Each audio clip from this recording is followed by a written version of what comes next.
उपस्थित इस प्रांगण में सभी हमारी माता और बहनों को, सभी बुजुर्गों को, सभी हमारे बड़े भाई, छोटे भाई, युवा साथी, बच्चे जो यहाँ पे उपस्थित हैं, उन सभी को आशीर्वाद। और मंच पे आज पहला मौका है कि जो माननीय हमारी विधायक है गायत्री देवी जी, उनके साथ हमको लगता है 2 साल में पहली बार मंच शेयर किए हैं। लोगों ने एक धारणा सी बना ली है कि भाई एक जीता हुआ और एक हारा हुआ प्रत्याशी एक मंच पर नहीं रह सकता। तो आज कम से कम अम्बेडकर सभा में और उनकी जयंती के अवसर पर ये चीज़ टूटी, क्योंकि जीत और हार तो जनता का फैसला होता है, लेकिन और वो चुनाव के समय ही रहना चाहिए। बाकी के टाइम में अगर हम लोग एक दूसरे का सम्मान करें तो उसमें कोई बुराई नहीं है। तो मैं प्रणाम करती हूँ उपस्थित मंच पर सभी को, हमारे बड़े भाई राम नरेश यादव जी जो पूर्व विधायक हैं, गायत्री देवी दीदी को, और धनेश्वर पासवान जी, इंद्रजीत जी, वाल्मीकि जी, वीडियो साहब, मतलब सबका नाम है, नागेंद्र जी, मुखिया जी, सरपंच साहब, शिवचंद्र मंडल जी थोड़ा सा नाराज लग रहे हैं, भारत भूषण जी तो मेरे क्या बोलूं सबसे अजीज भाई बन गए हैं, मिश्री लाल जी, बाकी 1-2 नाम भूल जाएंगे तो हमें माफ करेंगे, पहचान सबको नहीं हो चेहरे से। और आशीर्वाद बस चाहती हूँ अगर कोई नाम है। हाँ, लाजपत रानी जी के मुखिया जी, हमारे इंजीनियर साहब, सबको नाम है, सबको सामने डाक बाबू जी, कोई नाम छूट जाए तो माफ कर दीजिएगा। और एक अच्छा अवसर है, इससे ज़्यादा पावन अवसर क्या हो सकता है कि हम बाबा साहब अम्बेडकर जी की जयंती मना रहे हैं। उनके इतने सालों के बाद भी, उनके हमारे बीच नहीं रहने के बावजूद भी आज वो कण कण में है, हर जगह है। इससे ज़्यादा उन महान विभूति के बारे में हम क्या कह सकते हैं। उनका जन्म सभी जानते हैं कि मध्य प्रदेश में हुआ, 1891 मध्य प्रदेश में हुआ था, और महार जाति में पैदा हुए जो उस वक्त अछूत जाति माना जाता था। तो आप सोच सकते हैं कि जिस जमाने में छुआछूत इस हद तक था कि अगर कोई उस कुएं को छू दे तो वहां का पानी नहीं पीते थे। उस समय किस असमानता के साथ वो बढ़े होंगे, कितने विष को पिया होगा उन्होंने जो समाज ने उनको दिया होगा। उसके बावजूद भी जो सीखने की बात है उनसे वो ये है कि वो वहां तक पहुंचे कि आप देखेंगे उनकी शिक्षा की अगर हम बात करें तो उन्होंने महाराष्ट्र मुंबई से ग्रेजुएट हुए, उसके बाद अमेरिका कोलंबिया यूनिवर्सिटी से उन्होंने पीएचडी किया, उसके बाद बहुत कम लोगों को पता होगा, आप जानते भी होंगे कि वो लंदन स्कूल ऑफ इकोनॉमिक्स से उन्होंने वहाँ पे लॉ की पढ़ाई की, एमएसडी किया। मतलब इस हायर लेवल तक की पढ़ाई वो बच्चा किया जो एक महार जाति से आता था। वो जब कर सकते हैं तो हम और आप सब क्यों नहीं कर सकते हैं? क्या जब उनका अनुसरण करना है तो हर घर से एक अम्बेडकर पैदा करना होगा। और वो अम्बेडकर पैदा होंगे कैसे? इस सिर्फ भाषण से नहीं होंगे। हर व्यक्ति का ये फर्ज है कि एक अम्बेडकर बनाए। जब एक अम्बेडकर जब पैदा हुए तो एक संविधान की रचना कर दी, और वो संविधान रामायण और महाभारत और कुरान से ऊपर उठ गया।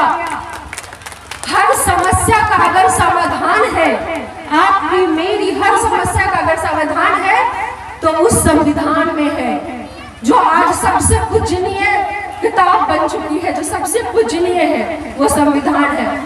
उसके लिए जरूरी है कि एक दूसरे को उठाने के लिए, एक दूसरे को अपने से बेहतर बनाने के लिए हम जो कर सकते हैं वो हमें जरूर करना चाहिए।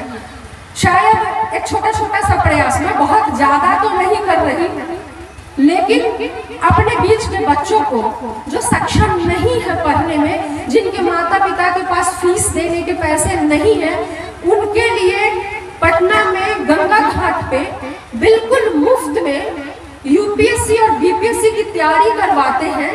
और आप मानेंगे कि इस बार जब बीपीएससी, जो बिहार की सबसे कठिन परीक्षा है, और जो अधिकारी वहां से निकल के आते हैं, वीडियो साहब ने भी बीपीएससी का परीक्षा दिया होगा, वो सबसे मुश्किल परीक्षा। 35 में से 18 बच्चे बिल्कुल मुफ्त पढ़ाई कर करके, मतलब बिल्कुल जिनसे कोई पैसा नहीं लिया गया, जिन्हें मेरे पति ने पढ़ाया, 35 में 18 बच्चे बीपीएससी का पीटी निकालेगा।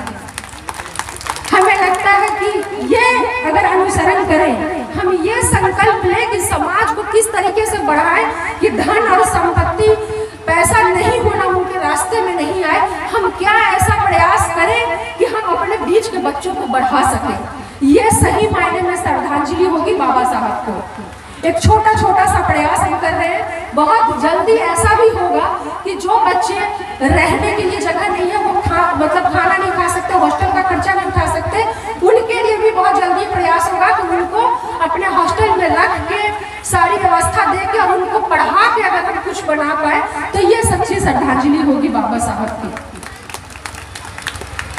किसी ने कहा कि ये नीतू जायसवाल ये सब करके राजनीति कर रही है, तो मैंने कहा कि अगर गरीबों को, दलितों को, पिछड़ों को बढ़ाना राजनीति है तो मैं गर्व से कहूंगी कि मैं राजनीति कर रही हूँ, और शायद किसी राजनीति की जरूरत है, परिहार को है, बिहार को है और देश को है।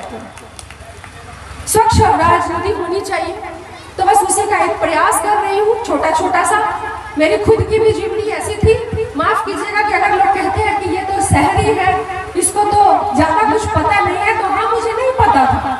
6 साल पहले, 7 साल पहले मुझे गांव की जिंदगी नहीं पता थी, लेकिन जब मैं एक गांव में आई और जब मैंने देखा कि वहां पे बाहर निकलने का, अगर एक बारिश हो जाए तो बाहर निकलने का रास्ता नहीं है, एम्बुलेंस उस गांव में नहीं जा सकता, बिजली उस गांव में नहीं जा सकती। मेरे पति एक बड़े अधिकारी रहे जो यूपीएससी, जो सबसे सर्वोच्च परीक्षा है, आईएएस की परीक्षा दिए और एलाइड सर्विस मिला।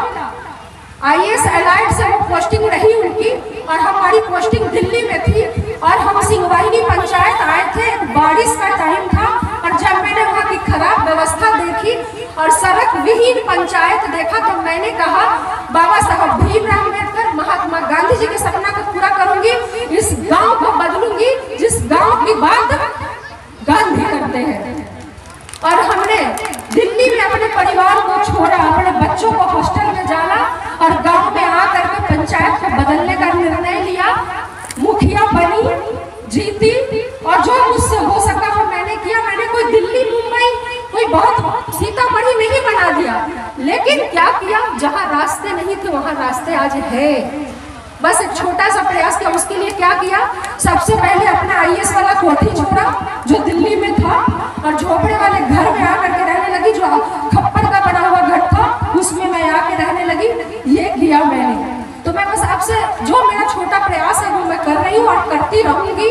जीत हार अपनी जगह, पार्टी अपनी जगह, चुनाव के वक्त में सब देख लीजिएगा, पर अभी कोई कार्यक्रम हो तो राजनीति से उठ के ये नहीं कहिएगा कि अरे इस पार्टी को बुला लिया तो इसको नहीं बुलाएंगे, उसको बुलाया तो उसको बुला।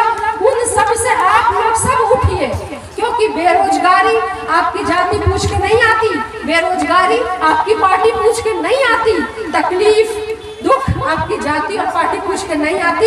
ये तो हम वोट मांगने वाले हैं जो इस नाम पर मांगते हैं, ठीक है।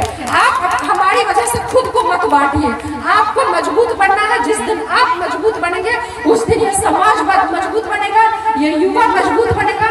इनको सर्टिफिकेट की जरूरत है, इनको नौकरी में ज्वाइनिंग लेटर की जरूरत है। ये जरूरत आज हमारे समाज को है, इसके लिए हम सबको एक होकर के आना पड़ेगा। और बाबा साहब भीमराव अम्बेडकर जी ने महिलाओं के लिए एक बड़ी अच्छी बात की थी कि समाज, अगर किसी समाज की सही तस्वीर आंकनी हो, देखना हो कि समाज किस स्तर का है, तो वहाँ पे महिलाओं को देख लीजिएगा। अगर महिलाएं खुशहाल है, महिलाओं की स्थिति अच्छी है, तो समझ लीजिएगा कि हमारा समाज बेहतर हो गया है। तो ये स्थिति है। बहुत अच्छा लग रहा है कि आज विकास मित्र के तौर पे आज बाबा साहब के द्वारा जो संविधान लिखा गया और उसमें जो अधिकार आरक्षण के रूप में महिलाओं को दिया गया, आज 50% महिलाएं उस रिजर्व सीट से लड़ रही हैं, जीत रही हैं। उसे कोई फर्क नहीं पड़ता कि कहीं कहीं पे मान लीजिए कि पत्नी जीती है, पति सिग्नेचर कर रहा है, लेकिन सिग्नेचर तो पत्नी का ही कर रहा है ना, महिला का ही कर रहा है ना, ये महत्वपूर्ण है। महिलाओं का सशक्त होना महत्वपूर्ण है, क्योंकि महिलाओं के चेहरे पे खुशी होगी, वो खुशहाल होगी, तो वो अपने बेहतर बच्चा को लालन पालन कर पाएंगी और एक बेहतर भविष्य बना पाएंगी, एक बेहतर परिवार, एक बेहतर गांव, एक बेहतर पंचायत, एक बेहतर घर बना पाएंगी। कोई त्रुटि, किसी तरह की कोई गलती अगर मेरी वाणी में हो, किसी को तकलीफ पहुंची हो, तो मैं माफ़ी चाहती हूँ। और आप सबको बहुत बहुत प्रणाम। बहुत अच्छा लगा यहाँ आके। जो यहाँ के आयोजक हैं उन सबको धन्यवाद कहना चाहती हूँ। विनय पासवान जी को धन्यवाद कहना चाहती हूँ। सभी युवाओं को धन्यवाद कहना चाहती हूँ कि आपने मुझे मौका दिया, मुझे बुलाया। बहुत बहुत धन्यवाद।